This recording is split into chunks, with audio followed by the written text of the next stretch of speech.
नमस्कार दोस्तों, मैं भुवन भंडारी। इजी ट्रेडिंग टिप्स में आप सभी का हार्दिक स्वागत है। आज हम इस वीडियो में ट्रेड करने का सबसे इजी तरीका सीखेंगे, जो आज तक का most profitable forex trading strategy रहेगा, जिसको समझना भी बहुत ही इजी रहेगा और ट्रेड करना भी बहुत ही प्रॉफिटेबल रहेगा।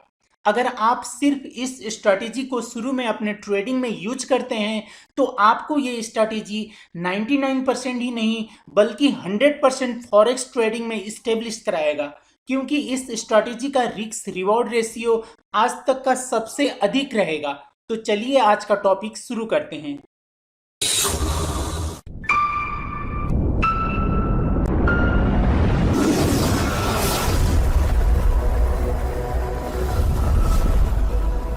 शुरू करने से पहले आप सभी से अनुरोध है, अगर आपने अभी तक इस चैनल को सब्सक्राइब नहीं किया है तो प्लीज सब्सक्राइब कर लीजिए और बेल आइकॉन को भी ऑन कर लीजिए, ताकि जब भी मैं कोई नया वीडियो अपलोड करूं तो उसका नोटिफिकेशन आपको तुरंत मिल जाए।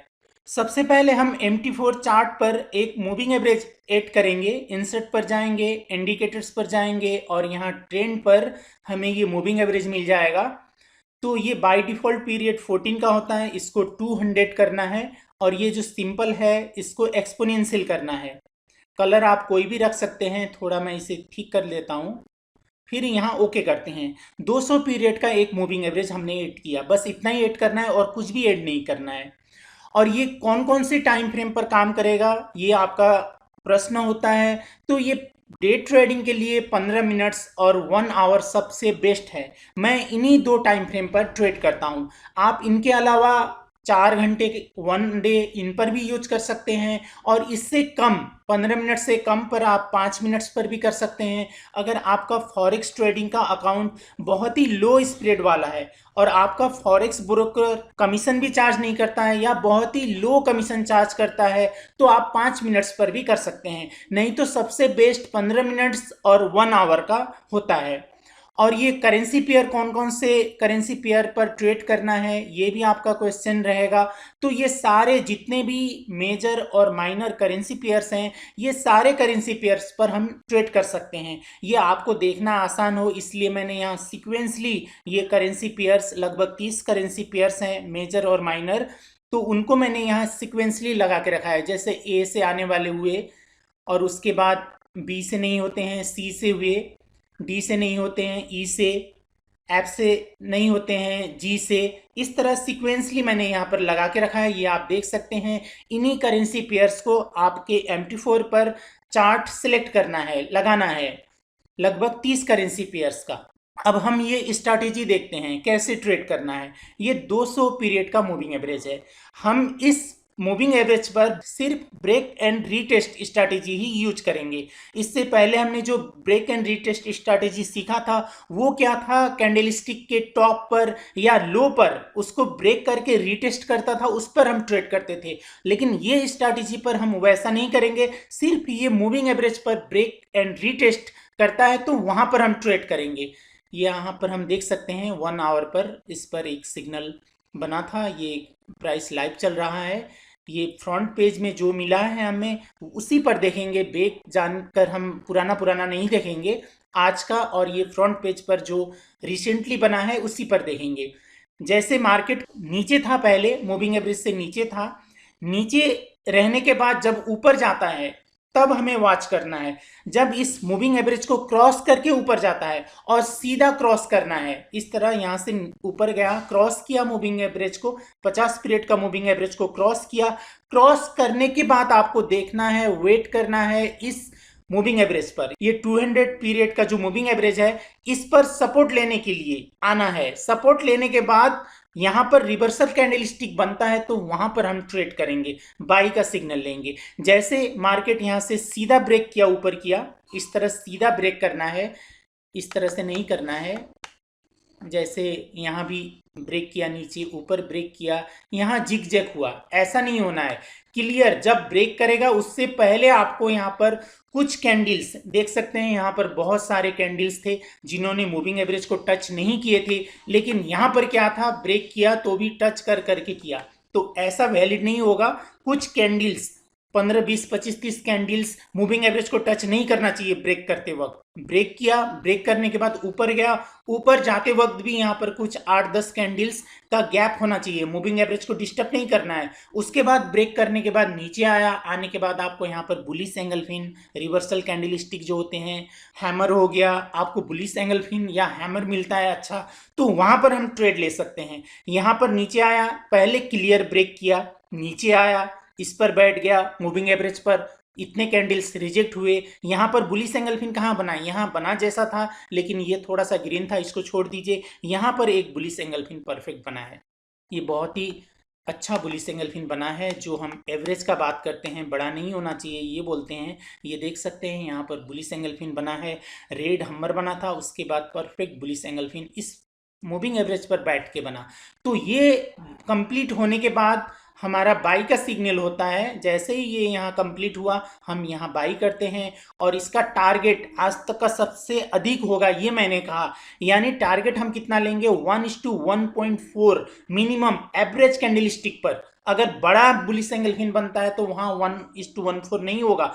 एवरेज कैंडल स्टिक आज तक जो हम 1:1.5 लेते थे, 1:2 लेते थे, उससे अधिक नहीं लिया है। लेकिन ये 200 पीरियड का मूविंग एवरेज पर 1:1.4 का टारगेट लेंगे।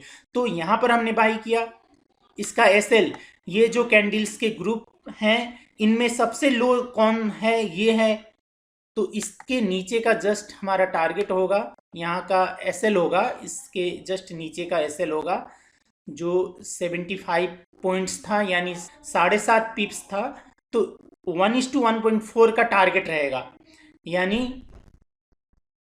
30 पिप्स, 7.5 का इंटू 4, 30 पिप्स हुआ। यहाँ का हमारा टारगेट होगा, एसएल यहाँ का होगा और टारगेट यहाँ का होगा। 1:1.4 का टारगेट रहेगा। जैसे 50 पीरियड का मूविंग एवरेज पर हम 1:2 का टारगेट लेते थे, तो 50 इंटू 4 200 पीरियड हुआ, इसलिए हमने 1:4 का टारगेट लिया। इसका मतलब ये नहीं होता है कि आप 400 पीरियड का मूविंग एवरेज लगा के 1:8 का टारगेट लेंगे, ऐसा नहीं होता है। ये जो स्टैंडर्ड मूविंग एवरेजेस होते हैं, 21 पीरियड का एक्सपोनेंशियल, 50 पीरियड का, 200 पीरियड का, ये मूविंग एवरेज पर हम ट्रेड करते हैं। इनके अलावा अन्य मूविंग एवरेज पर ट्रेड नहीं करना है। तो इस कंडीशन पर हम यहाँ का एसएल लेंगे और 1:1.4 का टारगेट यहाँ का होगा। ये एक सिग्नल था और ये एक कल यहाँ पर बना था, इसने भी आप यहाँ देख सकते हैं क्लियर ब्रेक किया है। और ब्रेक करने से पहले कुछ कैंडल्स क्लियर थे, इसको टच नहीं किए थे, और ब्रेक करने के बाद भी आप देख सकते हैं मिनिमम 8-10 कैंडल्स ने इसको टच नहीं किया, डिस्टर्ब नहीं किया, यहाँ से क्लियर ब्रेक किया और ऊपर जाने के बाद यहाँ पर बेरिश एंगल्फिन बना। ये सेल सिग्नल था। NZD-CHF पर मैंने बाई का दिखाया और ये यूरोकेट पर ये सेल का सिग्नल था। अभी यहाँ पर है प्राइस, सेल का सिग्नल था। ऐसे कंडीशन पर हमारा यहाँ का एसएल रहेगा और 1:4 का टारगेट रहेगा। ये थोड़ा बड़ा कैंडल था, ये 40-42 पिप्स का हमारा एसएल होगा। तो ये यहाँ का हमारा 1:4 टारगेट रहेगा। ये थोड़ा आपका एसएल ज़्यादा जिसमें होता है उसमें 1:3, 1:2 का थोड़ा कम हम टारगेट ले सकते हैं। लेकिन आप 1:4 का लेते हैं तो भी ये जो मूविंग एवरेज है, ब्रेक और रीटेस्ट मूविंग एवरेज पर क्लियर करता है तो वो 1:4 का टारगेट दे देता है। एक ये सिग्नल हुआ सेल का। और इसी तरह 15 मिनट्स पर भी मैंने बोला, 15 मिनट्स पर भी हम ट्रेड कर सकते हैं। 15 मिनट्स का है ये कैट JPY, ये आज 7 तारीख है, ये आज ही का सिग्नल है। यहाँ पहले इसने क्लियर ब्रेक किया, ब्रेक करने से पहले इसने ब्रेक किया। ब्रेक करने से पहले देखना है आपको, कुछ कैंडल्स क्लियर होना चाहिए, मूविंग एवरेज को डिस्टर्ब नहीं करना चाहिए।